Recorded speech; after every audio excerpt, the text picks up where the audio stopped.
Margaret Chen walked through the glass doors of the Riverside Community Center every Tuesday evening at exactly 6 o'clock.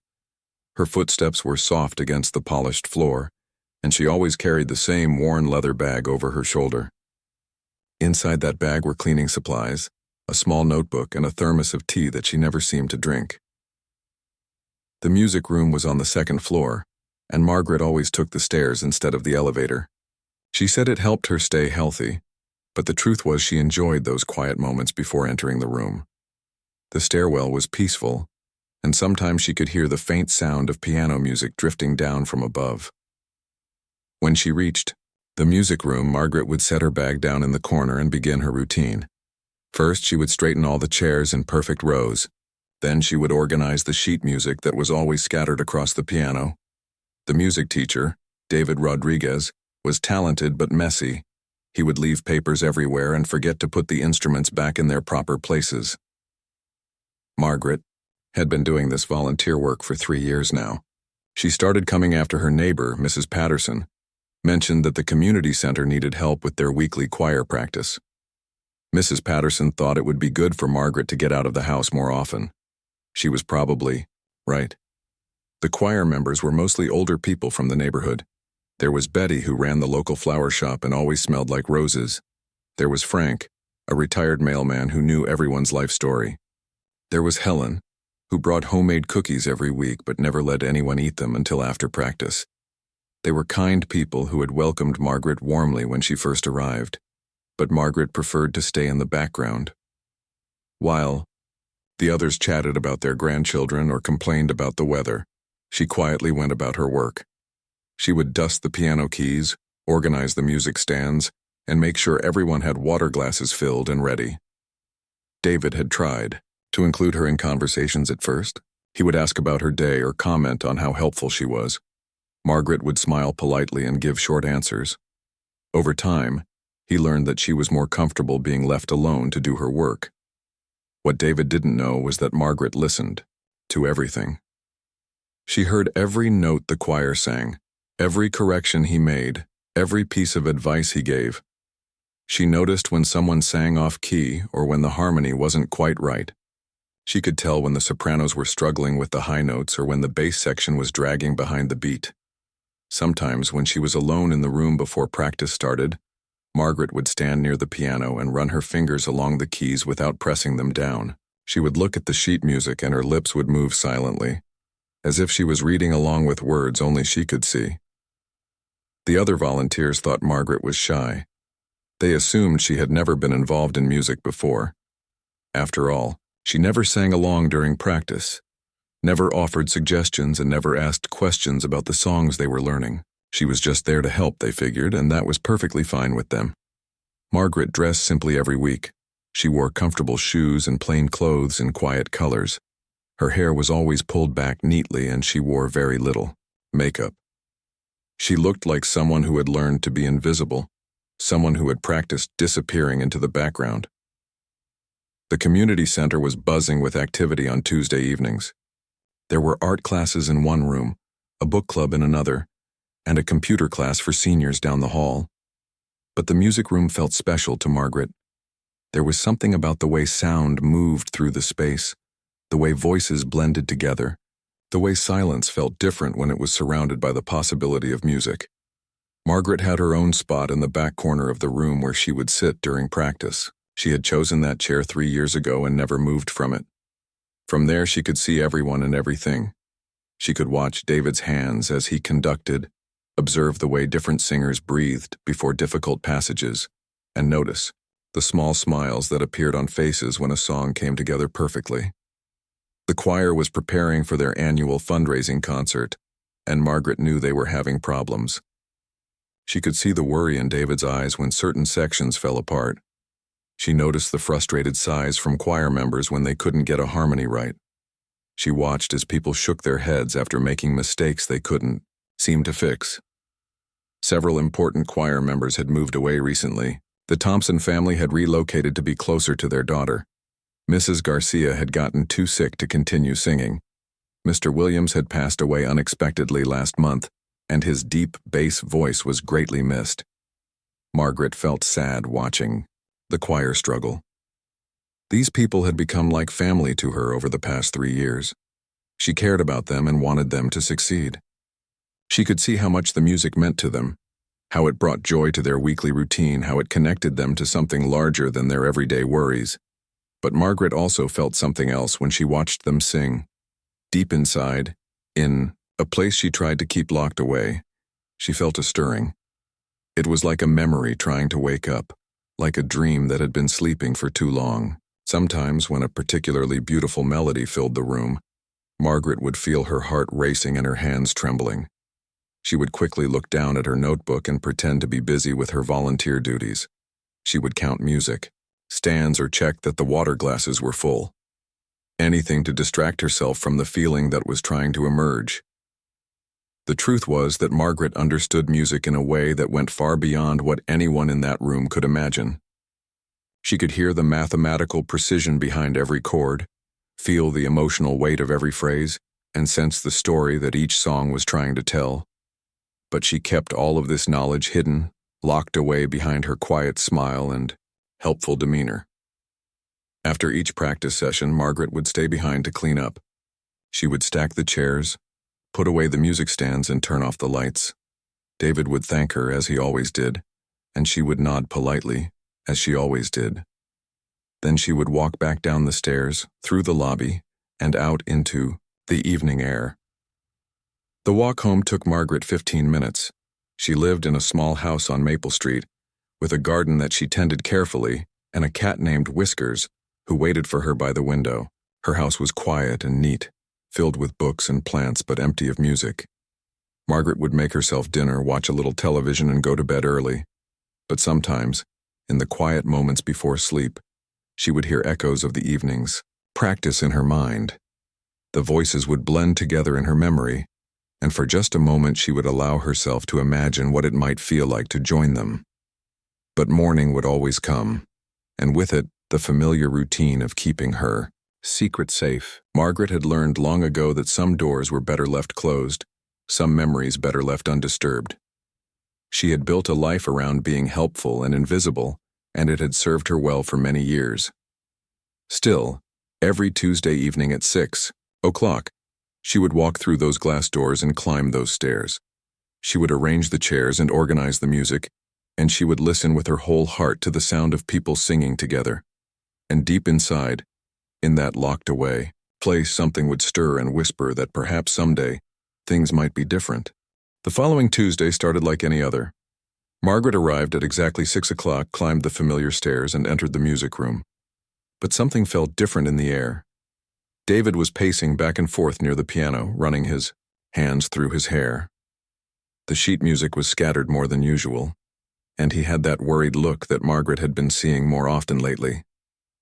The choir members filed in slowly, greeting each other with their usual warm hellos. Betty brought roses from her shop, as always. Frank was telling a story about his grandson's baseball game. Helen had her container of cookies tucked safely in her purse, but even their cheerful chatter couldn't hide the tension that everyone was feeling.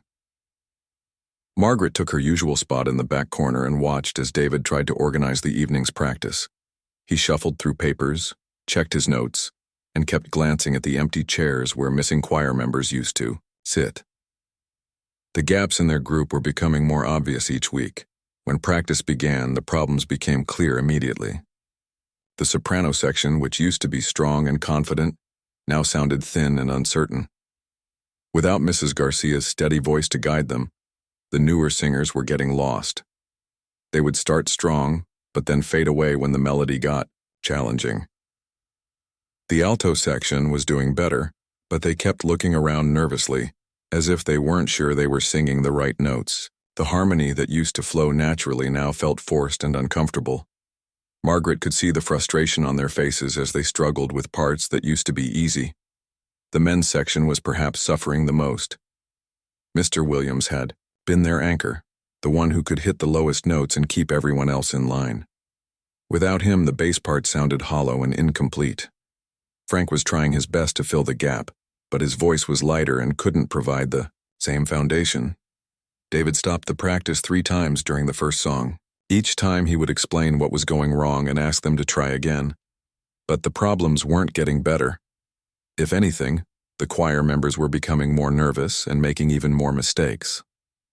Margaret watched all of this from her corner, her heart aching for these good people who just wanted to make beautiful music together. She could hear exactly what was wrong and knew how to fix it.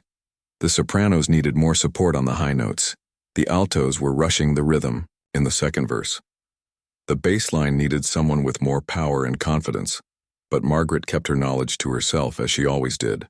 She focused on her volunteer duties, making sure everyone had water and that the music stands were properly adjusted. She tried to ignore the way her heart was beating faster and her hands were trembling slightly. After an hour of struggling, David finally called for a break. The choir members sat down heavily in their chairs, looking defeated. Some of them were whispering to each other, and Margaret could hear fragments of their conversations. They were worried about the upcoming concert. They were afraid they would embarrass themselves in front of the community. David walked over to the window and stared out at the parking lot. Margaret could see his shoulders sagging with the weight of the problem. He had been working with this choir for 5 years, and she had never seen him look so discouraged.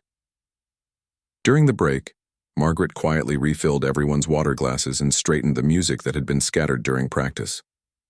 She moved carefully around the room, trying to be invisible while also being helpful, but she couldn't stop listening to the worried conversations happening around her.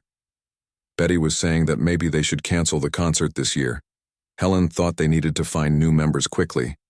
Frank suggested they could just sing, simpler songs that didn't require as many voices. But everyone knew these weren't real solutions.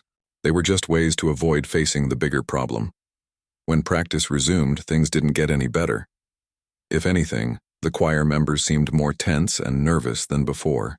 They were trying too hard, pushing their voices in ways that made the music sound strained and unnatural. David kept encouraging them, but Margaret could see the worry in his eyes growing deeper. The second song they attempted was even more challenging than the first. It required precise timing and careful balance between the different voice parts. Without their missing members, the choir sounded uneven and incomplete. There were moments when Margaret wanted to jump up and show them how to fix the problems, but she forced herself to stay in her chair. By the time they reached the third song, several choir members were looking frustrated and upset. Mrs. Henderson, who sang alto, actually stopped singing in the middle of the piece and shook her head. Mr. Peterson, one of the remaining bass singers, was frowning and seemed ready to give up. David finally stopped the practice completely. He sat down at the piano bench and rubbed his forehead. The room fell silent except for the sound of people shifting in their chairs and sighing with disappointment. Margaret felt terrible watching these kind people struggle. Over the past 3 years, she had grown to care about each of them. They had always been welcoming to her, even though she kept her distance. They treated her with respect and gratitude for her volunteer work. They deserved better than this. As the choir members began packing up their things, Margaret could hear their quiet conversations. They were talking about whether the concert could be saved. Some thought they should ask people from other community groups to join them. Others wondered if they should postpone the event until they could recruit new singers. David was still sitting at the piano, looking lost in thought. Margaret had been organizing the music stands, but she found herself moving closer to where he was sitting. She wanted to help somehow, but she didn't know what she could say or do without revealing too much about herself. That's when David looked up and noticed her standing nearby. His face brightened slightly as if he had just remembered something important. "Margaret," he said, setting down the piece of sheet music he had been holding. She stopped what she was doing and turned to face him, feeling suddenly nervous about the attention. "I've been thinking," David continued, his voice hopeful but tired. "You've been here for 3 years now. You see everything that happens in this room. You know our music better than almost anyone." Margaret felt her heart starting to race. She nodded carefully, not sure where this conversation was heading. "Do you happen to know anyone who might be interested in joining us?" David asked. "We really need more voices, especially in the soprano and bass sections. Maybe someone from your neighborhood or church?" Margaret's mouth felt dry. She had been dreading a question like this, but she also understood why he was asking. The choir was in real trouble, and David was looking everywhere for solutions. "I'm not sure I know anyone who would be suitable," Margaret replied quietly, her standard response to avoid getting too involved in conversations about music. But David wasn't ready to give up. He had that determined look that Margaret had seen when he was working with choir members who were struggling with difficult pieces. "You must know someone," he said gently. "You're such a good judge of what we need. And you're always listening so carefully during our practices." Margaret felt trapped. She could see the hope in David's eyes, and she knew how much the choir meant to him. But she also felt the familiar fear rising in her chest, the same fear that had kept her secret safe for so many years.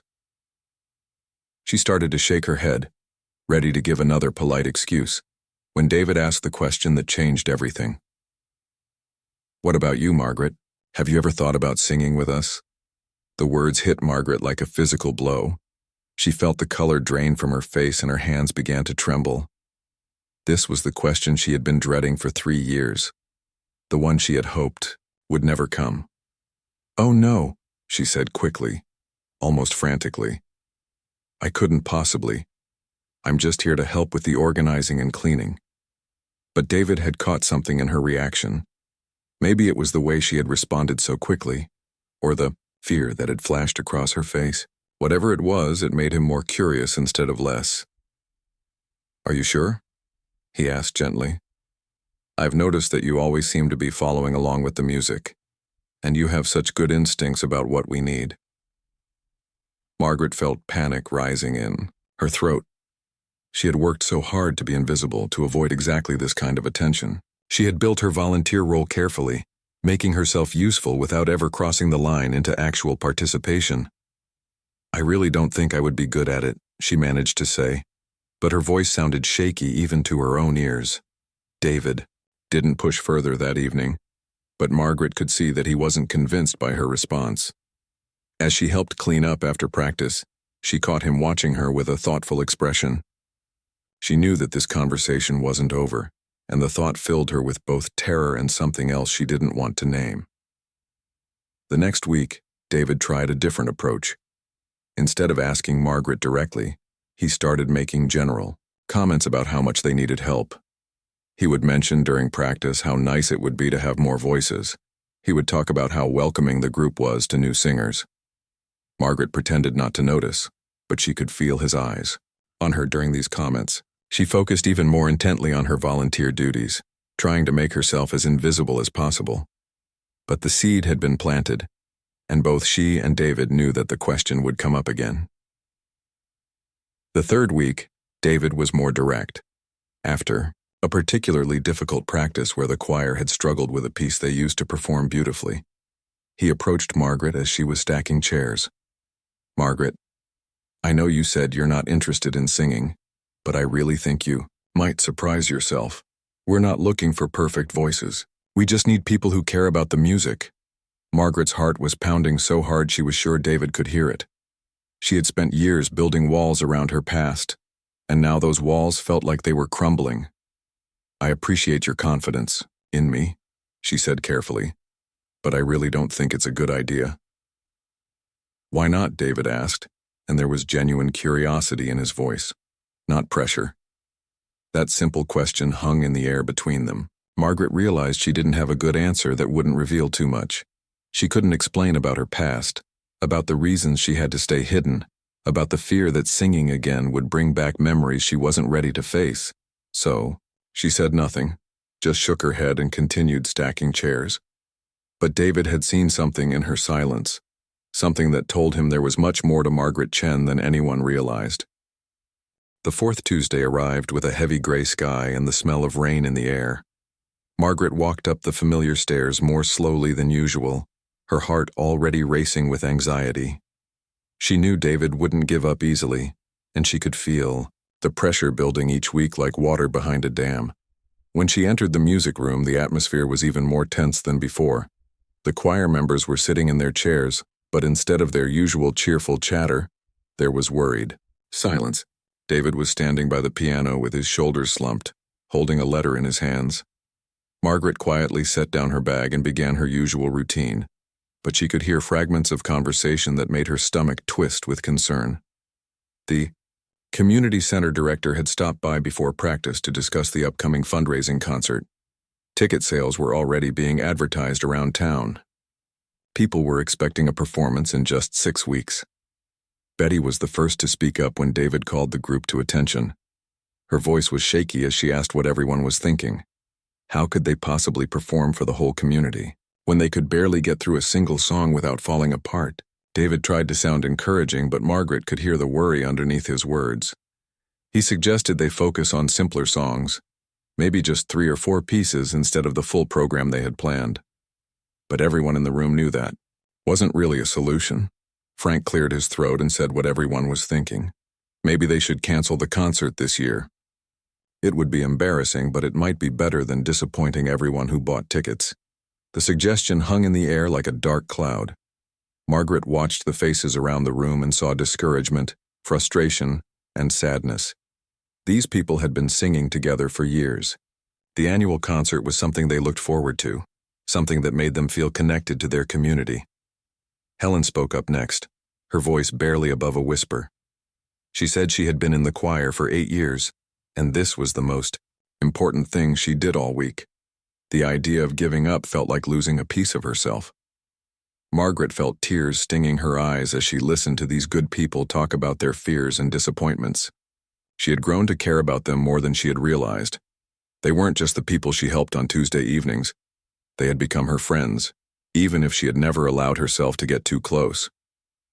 David tried to rally the group by starting with a warm-up exercise, but even the simple scales sounded uncertain and weak. The missing voices were like holes in a beautiful tapestry, making everything else look damaged and incomplete. They attempted their first song, a gentle hymn that used to be one of their strongest pieces, but without enough sopranos to carry the melody and without a solid bass foundation. It sounded thin and uncertain. Margaret could see people looking around nervously, wondering if they were singing the right notes. Halfway through the second verse, Mrs. Henderson stopped singing entirely. She put her hand to her forehead and shook her head. The confusion was spreading, and other singers began to falter. The song fell apart completely, ending in awkward silence. David sat down at the piano bench and looked out at the group with genuine sadness in his eyes. For the first time since Margaret had known him, he seemed to be running out of hope. That's when he turned and looked directly at Margaret, who was standing in her usual spot in the back corner. The entire room seemed to hold its breath as David made a decision that would change everything. "Margaret," he said, and his voice was gentle but determined. "I know you've said no before, but I need to ask you one more time. We're not just short on singers, we're about to let down our whole community. Would you please just once consider trying to sing with us?" Margaret felt the floor seem to shift beneath her feet. Every eye in the room was now focused on her. She could see curiosity, hope, and desperation in the faces looking back at her. These people were drowning, and David was asking her to throw them a lifeline. Her first instinct was to refuse again, to find some excuse to leave the room, to maintain the careful distance she had built over 3 years. But something was different this time. Maybe it was the genuine need in David's voice, maybe it was the sadness she saw in the faces around her, or maybe it was the way her own heart was breaking watching these good people give up on something they loved. "I don't know," Margaret whispered, and her voice sounded strange even to herself. David sensed the crack in her resistance. He stood up from the piano bench and took a step closer, but not close enough to make her feel trapped. "Just once," he said softly. "You don't have to commit to anything. Just let us hear your voice once, and then you can decide." Margaret's hands were trembling now, and she clasped them together to try to stop the shaking. She looked around the room at all the hopeful faces. Betty was leaning forward in her chair. Frank was nodding encouragingly. Helen had actually pulled out her container of cookies as if she was getting ready to celebrate. The part of Margaret that had been locked away for so many years was stirring more strongly than ever before. She could feel something awakening inside her chest, something that had been sleeping for decades. It was terrifying and wonderful at the same time. "What song?" she managed to ask, and the question surprised her as much as it surprised everyone else. David's face lit up with the First real smile Margaret had seen from him in weeks. He shuffled through the sheet music on the piano and pulled out a single page. Ave Maria, he said simply. It's beautiful, and it doesn't require the full choir. Just one voice and piano. Margaret felt her breath catch in her throat. Of all the songs he could have chosen, this was the one that meant the most to her. It was the song that had launched her career so many years ago, the piece that had made audiences weep and critics take notice. It was also the song she had been humming quietly to herself for the past 20 years, never daring to sing it aloud. She nodded slowly, not trusting herself to speak. David immediately went to the piano and began looking for the right key. He played a few notes, testing different ranges to see what might work best for her voice. Margaret walked slowly toward the front of the room, and with each step, she felt like she was traveling back through time. Her simple cardigan and worn shoes suddenly felt like a costume she had been wearing to hide her true self. Her careful posture began to straighten. Her breathing started to change. The choir members watched in fascination as Margaret positioned herself next to the piano. She closed her eyes and took a deep breath, the kind of breath she had learned to take 30 years ago in voice lessons and practice rooms and concert halls around the world. David played the opening notes, and the familiar melody filled the room like an old friend returning home. Margaret felt the music wash over her, through her, awakening parts of herself she had thought were gone forever. And then she began to sing. The first note that came from Margaret's throat was like nothing anyone in that room had ever heard before. It was pure and powerful and technically perfect, but it was also filled with emotion that seemed to come from the deepest part of her soul. The simple melody transformed into something magical under her voice. David's hands froze on the piano keys for just a moment, his eyes wide with shock. Around the room, mouths fell open and people leaned forward in their chairs. This wasn't just a good voice. This wasn't even just a great voice. This was the voice of someone who had spent years perfecting their craft. Someone who understood music in ways that most people never would. Margaret continued singing, and with each phrase her transformation became more complete. Her shoulders straightened and her chin lifted. Her face, which had been careful and guarded for so long, became radiant with joy. The quiet helper was disappearing, replaced by someone magnificent and powerful and absolutely breathtaking. The high notes soared through the room with crystalline clarity. The low notes resonated with warmth and depth. Every word was perfectly pronounced, every phrase carefully shaped. This was not the voice of an amateur or even a talented hobbyist. This was professional-level singing of the highest quality. As Margaret reached the climactic section of the song, something extraordinary happened. The fear and anxiety that had been weighing down the room for weeks simply evaporated. In its place was wonder, awe, and the kind of joy that comes from witnessing something truly special. The final notes hung in the air like golden light, and when they faded away, the silence that followed was unlike anything Margaret had ever experienced. It wasn't the awkward silence of a failed performance or the polite quiet before applause. It was the profound silence of people who had just been touched by something beautiful and life-changing. Then slowly the applause began. It started with David, who was staring at Margaret with tears in his eyes. Betty joined in, then Frank, then Helen. Soon the entire room was erupting in amazed applause and gasps of wonder. "My goodness, Margaret," Betty whispered, her voice filled with awe. "That was incredible." "Where did you learn to sing like that?" Frank asked, shaking his head in amazement. "I've never heard anything so beautiful," Helen added, clutching her container of cookies to her chest. Margaret opened her eyes and looked around the room at all the stunned faces. For a moment she felt like she was waking up from a very long dream. The careful walls she had built around herself lay in ruins, but instead of feeling exposed and vulnerable, she felt free. David was still sitting at the piano, but his whole posture had changed. The discouragement and worry were gone, replaced by excitement and hope and something that looked like recognition. "Margaret," he said quietly, and his voice was filled with a new kind of respect. "That was extraordinary. You're not just a good singer. You're a trained professional, aren't you?" The question hung in the air, and Margaret knew that her secret was finally out. There was no going back to being the quiet helper who arranged chairs and cleaned instruments. Everyone in this room had just seen who she really was, and there was no way to pretend otherwise. She nodded slowly, tears beginning to run down her cheeks. "Yes," she whispered. "I used to be." The tears that had started in Margaret's eyes now flowed freely down her cheeks. She stood there in front of the piano, no longer the quiet helper who had spent 3 years hiding in the shadows. The beautiful mask she had worn for so long had finally fallen away, and there was no putting it back on. David gently closed the piano lid and walked over to stand beside her. His voice was soft and full of understanding when he spoke. "Margaret, you don't have to tell us anything you don't want to. But if you're comfortable sharing, I think we'd all like to know your story." The choir members were still sitting in stunned silence, but their faces showed kindness and curiosity rather than judgment. These were good people who had welcomed Margaret warmly for 3 years. They had seen her dedication and appreciated her help, and now they wanted to understand who she really was. Margaret looked around the room at all the familiar faces. Betty with her gentle smile and the scent of roses. Frank with his knowing eyes and patient expression. Helen clutching her cookies and nodding encouragingly. These people had become her friends without her even realizing it, and maybe it was time they knew the truth.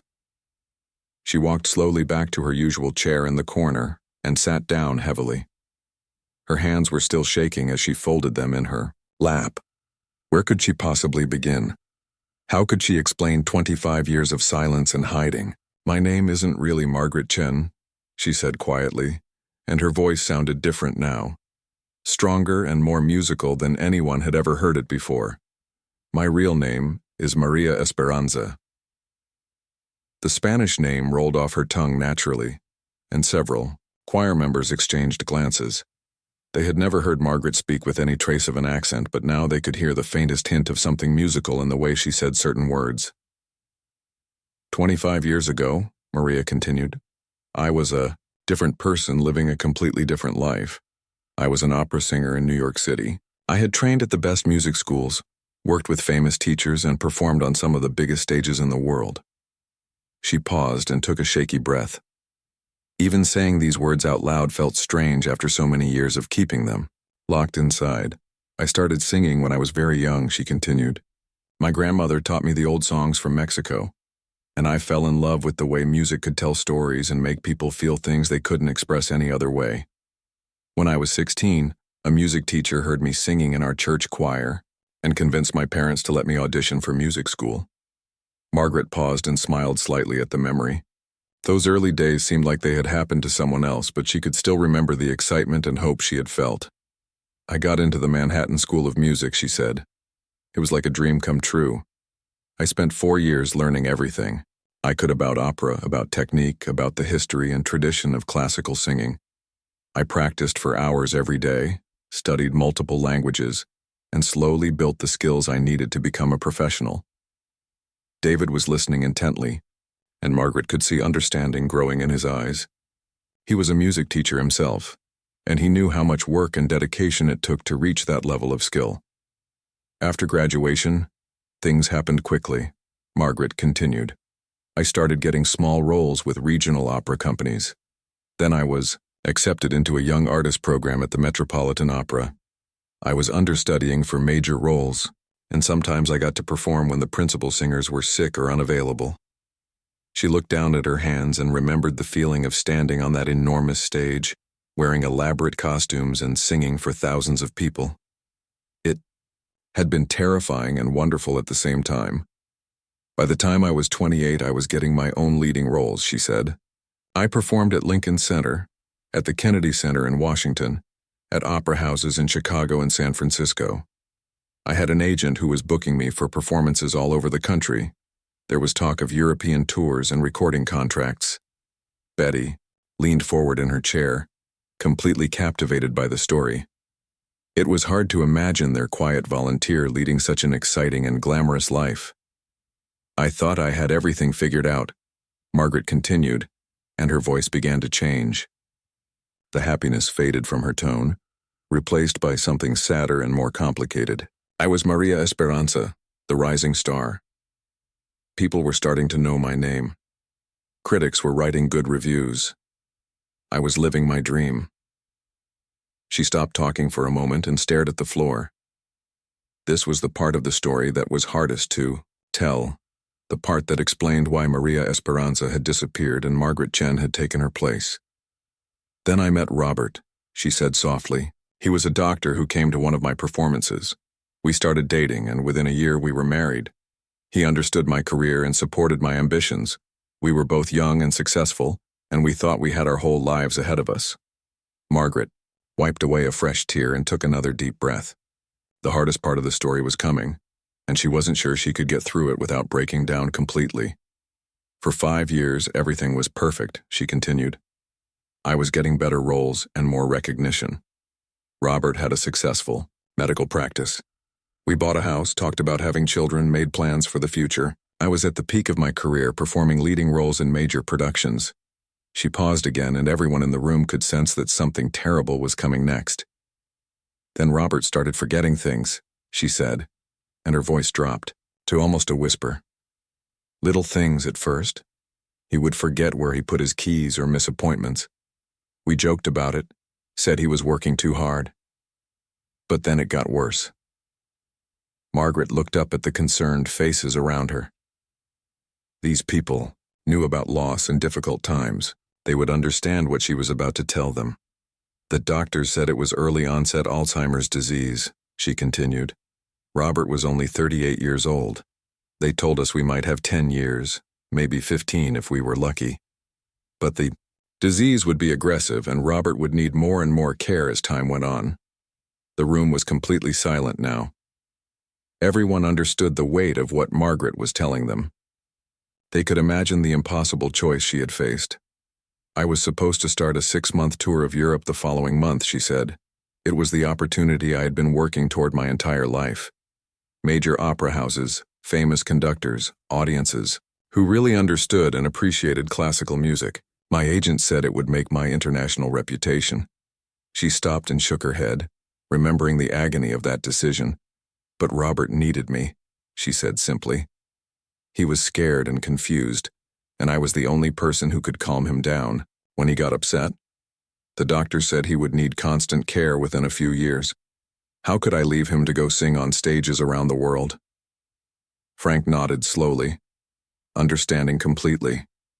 He had been married for 45 years, and he knew what real love and commitment meant. So I turned down the tour, Margaret continued. I canceled all my contracts and told my agent I was taking a break from performing. At first I thought it would be temporary. Maybe I could find a way to balance caring for Robert with continuing my career on a smaller scale. But that hadn't been possible, and everyone in the room could probably guess why. Within 2 years, Robert needed help with almost everything, she said. Dressing, eating, remembering who I was. The disease was moving faster than the doctors had predicted. I couldn't leave him alone for more than a few hours, and I certainly couldn't travel for performances. Margaret stood up and walked to the window, looking out at the parking lot where she had spent so many Tuesday evenings coming and going without anyone knowing her story. We moved here to Riverside because it was quiet and peaceful, she said. Robert seemed calmer in a smaller town, away from the noise and stress of the city. I found part-time work giving private music lessons to a few local students, but mostly I just took care of my husband. She turned back to face the group, and they could see the pain and love in her expression. For 15 years, I watched the man I loved disappear piece by piece, she said, but I also got to be there for him every single day.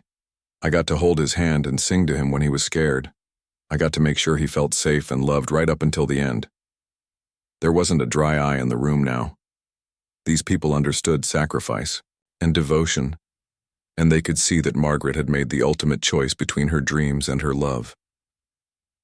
Robert passed away 7 years ago, she continued. By then, I had been Maria Esperanza for so long that I wasn't sure how to be Maria anymore. I had been away from the opera world for 18 years. My voice was out of practice, my contacts were gone, and honestly, I wasn't sure I remembered how to be that confident, ambitious person I used to be. She sat back down in her chair and looked around at all the sympathetic faces. So I stayed Margaret Chen, the quiet widow who gave piano lessons to children and helped out at the community center, she said. It felt safer that way. I didn't have to explain my past or worry about disappointing people who remembered Maria Esperanza. I could just be invisible and helpful, and that seemed like enough. David was the first to speak, and his voice was gentle but firm. Margaret, what you did was incredible, he said. You gave up everything to take care of someone you loved. That takes a kind of courage and strength that most people never have to find. Betty was nodding and wiping tears from her eyes. Helen had opened her container of cookies and was passing them around, which everyone knew was her way of showing love and support. But what I don't understand, Frank said kindly, is why you stayed, hidden after Robert passed away. 7 years is a long time to keep such an amazing gift to yourself. Margaret smiled sadly and shrugged her shoulders. I was afraid, she admitted. Afraid that I wasn't good enough anymore. Afraid that people would expect too much from me. Afraid that trying to sing professionally again would hurt too much if it didn't work out. She looked around at all the encouraging faces. And maybe I was afraid that if I started singing again, I would remember how much I loved it and feel guilty. For all the years I gave up, she added. David stood up and walked over to Margaret's chair. He knelt down beside her so they were at eye level. Margaret, he said seriously, what we just heard was not the voice of someone who isn't good enough anymore. That was extraordinary. And I think Robert would want you to share that gift with the world again. The other choir members began nodding and murmuring their agreement. They could see that Margaret needed encouragement to believe in herself again. What if we started small? David suggested.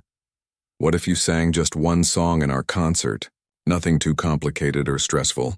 Just a chance for you to remember how it feels to perform for people who will appreciate your gift.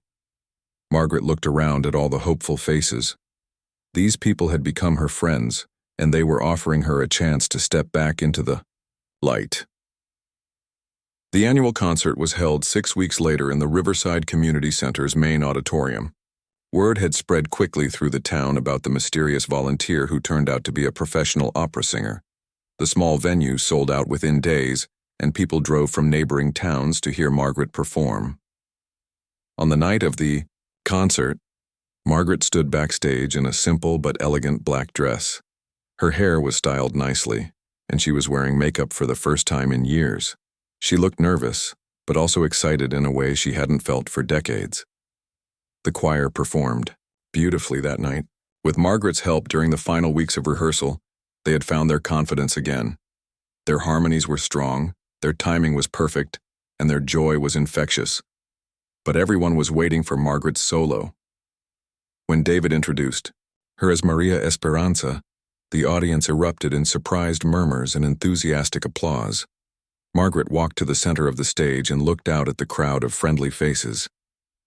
She saw people from the grocery store, the bank, the post office.